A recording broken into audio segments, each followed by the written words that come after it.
আসসালামু আলাইকুম বন্ধুরা। গত এক মাসে দেশের যে পরিস্থিতি এবং যে সংখ্যক মানুষ এবং শিক্ষার্থী মারা গেছে, সেসব থেকে বেশি মেট্রো রেল এবং বিটিপি ভবনের ভাঙচুর নিয়ে বেশি চিন্তিত দেশের প্রধানমন্ত্রী শেখ হাসিনা।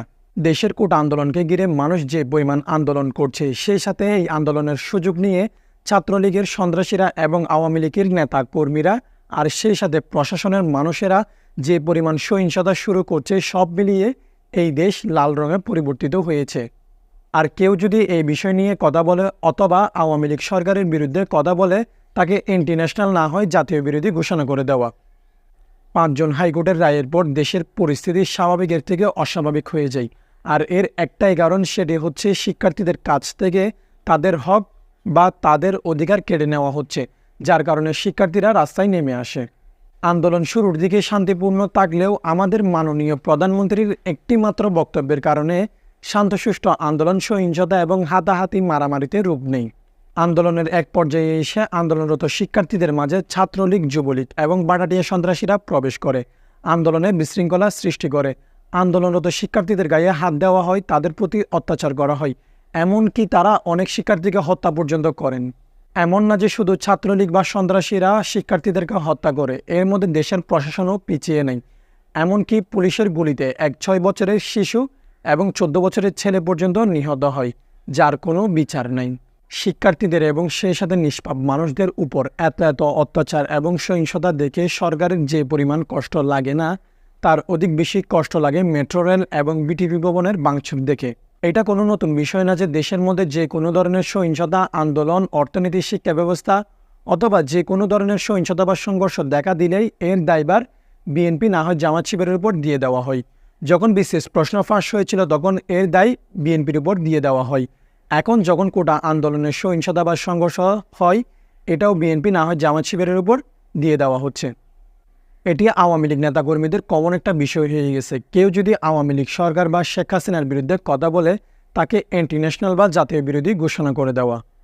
আসলেই কি বিএনপি বা জামায়াত শিবির এই সহিংসতার সাথে জড়িত, নাকি এর পেছনে রয়েছে আওয়ামী লীগ সরকারের হাত? চলুন সব প্রশ্নের উত্তর জানা যাক। শুরুতেই বলবো পুলিশের গুলিতে শহীদ হওয়া আবু সাইদের কথা। আবু সাইদের হত্যাকাণ্ড পুরো দেশবাসী থেকে নিয়ে আন্তর্জাতিক মানুষেরা পর্যন্ত দেখেছে কিভাবে আন্দোলনরত অবস্থায় পুলিশের একজন কনস্টেবল, যার নাম ইউনুস আলী, সে সরাসরি গুলি করে আবু সাইদকে। কিন্তু বাংলাদেশ সরকার বা হাইকোর্ট এই বিষয়টি মানতে রাজি নন, যেখানে স্পষ্টভাবে ভিডিওতে দেখা যায় পুলিশের গুলিতেই নিহত হন আবু সাইদ। এই নিয়ে দ্য ডেইলি স্টারের এই রিপোর্টটি দেখুন, যেখানে বলা হয়েছে আবু সাইদের হত্যা মামলায় পুলিশের গুলিতে নিহত হওয়ার বিষয়টি উল্লেখ নেই এফআইআরে। ক্যাম্পাস পুলিশ এসআই বিভূতিভূষণ রায় লিখেন, 16 জুলাই তাজহাট থানায় নথিভুক্ত করা এফআইআরে সাইদ হত্যার ঘটনায় বিএনপি ও জামায়াত শিবিরের নেতাকর্মী সহ অজ্ঞাত 2 থেকে 3 হাজার অজ্ঞাত পরিচয় ব্যক্তির বিরুদ্ধে অভিযোগ আনা হয়। ভিডিও ফুটেজের ব্যাপারে জানতে চাইলে বিভূতিভূষণ বলেন, আমি মাত্র মামলা দায়ের করেছি, তদন্তকারী কর্মকর্তা তথ্য যাচাই করবেন। এই পয়েন্টে আমার একটি প্রশ্ন আছে। ভিডিও ফুটেজে স্পষ্ট দেখা যাচ্ছে কিভাবে পুলিশের একজন কনস্টেবল বিনা কারণে অর্থাৎ আবু সাইদকে গুলি করেন। তাহলে এখানে তদন্তের কি আছে? তারপরও এই নিয়ে অ্যামনেস্টি ইন্টারন্যাশনাল একটি তদন্ত রিপোর্ট তৈরি করেন, যেখানে বলা হয়েছে 2টি ভিডিও যাচাই করেন অ্যামনেস্টি ইন্টারন্যাশনাল। সেখানে দেখা যাচ্ছে অন্তত 2 জন পুলিশ কর্মকর্তা রাস্তার বিপরীত পাশ থেকে তাকে লক্ষ্য করে 12 গেজ শটগান থেকে সরাসরি গুলি ছোড়েন। সে সময় সাইদ তার বুক চেপে ধরে পুলিশ কর্মকর্তা কমপক্ষে আরও 2 বার গুলি চালান।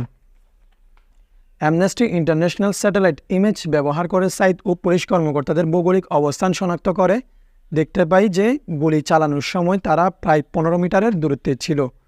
18 জুলাই অ্যামনেস্টি ইন্টারন্যাশনাল এক বিবৃতিতে বলে, সাইদ পুলিশের জন্য দৃশ্যত কোনো শারীরিক হুমকির কারণ ছিল না, অর্থাৎ আবু সাইদ পুলিশের জন্য উস্কানি বা হুমকি ছিল না। কিন্তু তারপরেও পুলিশ আবু সাইদকে লক্ষ্য করে গুলি ছোড়েন, যার দরুন একটি তরতাজা প্রাণ নিমিষেই মাটিতে জড়িয়ে পড়ে।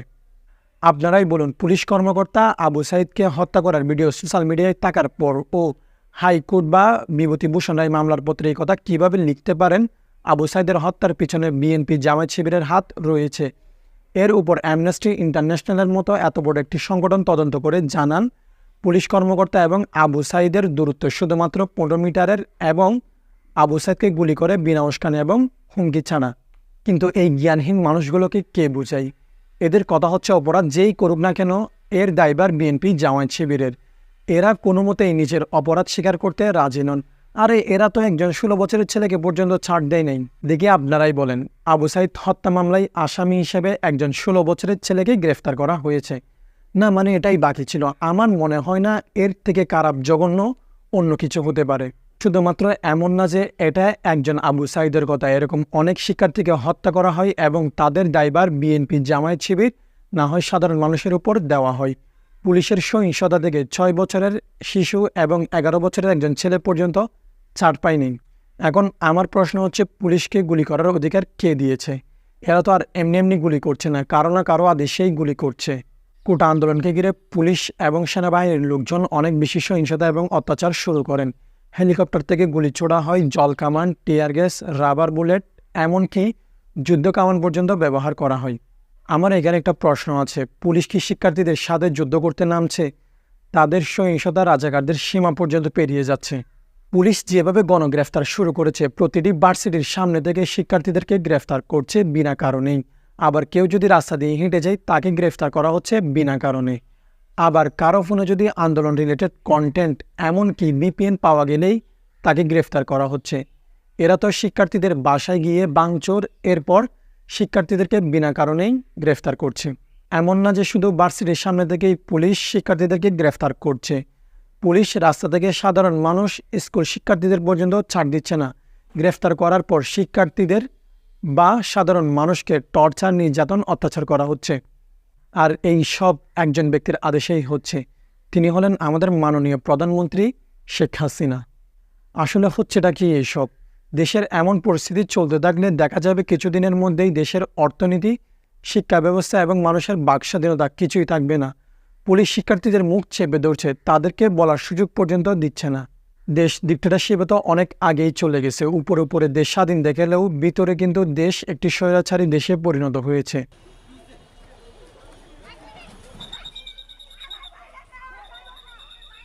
2 মার্চ শিক্ষার্থীদের আন্দোলন এক ইতিহাস হয়ে থাকবে, কারণ এটি শুধুমাত্র শিক্ষার্থীদের আন্দোলন ছিল এমন না। এই আন্দোলনে দেশের প্রতিটি শ্রেণীর মানুষ অংশ নেয়। এই কোটা সংস্কার আন্দোলন তো অনেক আগে শেষ হয়ে গেছে। এখন যে আন্দোলন হচ্ছে এটি শিক্ষার্থীদের উপর হওয়া অত্যাচার, নির্যাতন, নেই বিচারের আন্দোলন, রাষ্ট্র সংস্কার, প্রশাসন সংস্কারের আন্দোলন। প্রধানমন্ত্রী শেখ হাসিনার মনে হচ্ছে এই আন্দোলন কোটা সংস্কার আন্দোলন, কারণ তিনি বারবার তার সাক্ষাৎকারে বলেন শিক্ষার্থীদের দাবি তো মেনে নেওয়া হয়েছে, তাহলে এখন কিসের আন্দোলন? আপনি শিক্ষার্থীদের দাবি মেনে নিয়েছেন, ঠিক আছে, কিন্তু এই দাবি মানতে গিয়ে আপনি শত শত শিক্ষার্থীকে হত্যা করেছেন এবং শত শত মানুষকে গণগ্রেফতার আর সেই সাথে হাজার হাজার মানুষকে আহত করেছেন। এই নিয়ে ব্যারিস্টার রুমিন ফারহানার এই বক্তব্যটি দেখুন। এখানে রুমিন ফারহানার একটি কথা শোনার মতো, দেশের মানুষকে সেকেন্ড ক্লাস সিটিজেন বানিয়ে রেখেছে এবং দেশটাকে নিজের বাপের দেশ মনে করছে। এই কথাটা কিন্তু সত্য। আপনারা এই ভিডিওটি দেখুন। ডিবি হারুন যে 6 জন সমন্বয়কারীকে আটক করে তাদের কাছ থেকে জোরপূর্বকভাবে তাদেরকে দিয়ে আন্দোলন প্রত্যাহার করান। দেখুন, জোরপূর্বকভাবে আন্দোলন প্রত্যাহার করালে কি আন্দোলন প্রত্যাহার হয়ে যাবে? কখনোই না। দেশের মধ্যে হওয়া এই শত শত হত্যা, অত্যাচার, নির্যাতন সব কিছুর উত্তর দিতে হবে আপনাকে, প্রধানমন্ত্রী শেখ হাসিনা। আপনি প্রশাসন থেকে নিয়ে হাইকোর্ট, ব্যারিস্টার, এমনকি দেশের গণমাধ্যমগুলোকে পর্যন্ত ছাড় দেন নেই। সবাই আপনার আদেশ অনুযায়ী কাজ করে যাচ্ছে। আপনারা এই ভিডিওটি দেখুন। এই চাটুকারী নিউজ চ্যানেলটি পুরোপুরি আওয়ামী লীগ সরকারের হয়ে কথা বলে। দেশের মধ্যে বড় বড় গণমাধ্যমগুলোর মধ্যে এটি অন্যতম। আমার জাস্ট অবাক লাগে এত বড় একটি গণমাধ্যম কীভাবে সরকারের হয়ে কথা বলে। এই চাটুকারী নিউজ চ্যানেলটি ব্লক করা দরকার। এতদিন পর্যন্ত শিক্ষার্থীদের আন্দোলন ছিল কোটা সংস্কার আন্দোলন। এখন যে আন্দোলন হচ্ছে এটি দেশ সংস্কারের আন্দোলন, রাষ্ট্র সংস্কারের আন্দোলন, দেশের দুর্নীতিবাজ নেতাকর্মী সংস্কারের আন্দোলন, ছাত্রলীগ, যুবলীগের মতো অনৈতিক রাজনৈতিক দল বহিষ্কারের আন্দোলন। সবশেষে আপনাদের উদ্দেশ্যে একটি কথা বলতে চাই, দেশটা কারো বাপের না, দেশটা আমাদের সবার।